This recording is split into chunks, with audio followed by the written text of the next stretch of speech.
Sama-samang nanood ang mga kaanak na ilang biktima ng extrajudicial killing sa unang araw ng confirmation of charges hearing sa kaso ni dating Pangulong Rodrigo Duterte sa ICC. Ayon sa ilan sa kanila, nakikita na nila ang pag-asa para sa hustisya. May unang balita si Rafi Tima.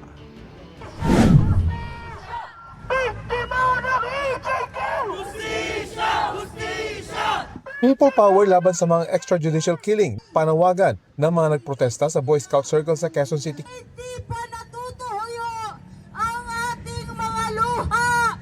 Git ng Grupo Akbayan at simbahan at komunidad laban sa katiwalian.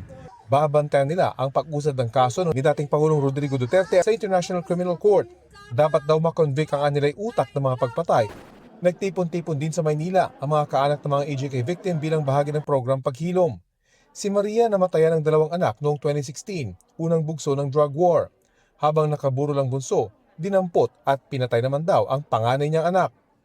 Masakit po yung ginawa sa amin ni Pangulong Duterte dahil binuto po namin siya. Bakit ginanon niya yung mga pamilya namin, pinatay niya. Dapat kinulong niya na lang, hindi niya na pinatay. Ang anak naman ni Nanette Castillo, binaril ng riding in tandem sa Tondo noong 2017. Sa tagal po ng panahon, hindi po kami maiinip dahil ito na po, nag-umpisa na po yung pag-asa para sa hustisya. Ang alaala ng mga namatay sa EJK ang layong panatilihing buhay ng Paghilom Mobile Museum. Tampok ang iba't ibang alaala ng mga EJK victim tulad ng mga larawan, diorama, damit ng isa sa mga namatay at mga death certificate. Nauna nang dinala ang Mobile Museum sa Senado at Kamara at ngayon nasa isang universidad sa Maynila. Makatutulong daw ito para maunawaan ng mga kabataan ang issue. It helps preserve memory and history, a call for an assurance that never again of such thing should be allowed to take place. Sa mga anak mo, hanggat nandito ako, magkakaroon ka ng hustisya. Titindig ako para sa iyo. Huwag ka mag-alala sa mga bata. Ang pagsisimula ng confirmation of charges hearing, palakpakan ng isinalubong ng mga kaanak ng mga EJK victim sa kanilang group watch sa Quezon City. Nagpalakpakan din sila nang magsalita si Attorney Joel Butuyan na isa sa mga common legal representative ng mga biktima. Nakasabit sa loob ng venue ang mga litrato ng mga biktima. Paalala kung sino-sino ang mga biktima na hindi na maibabalik pa.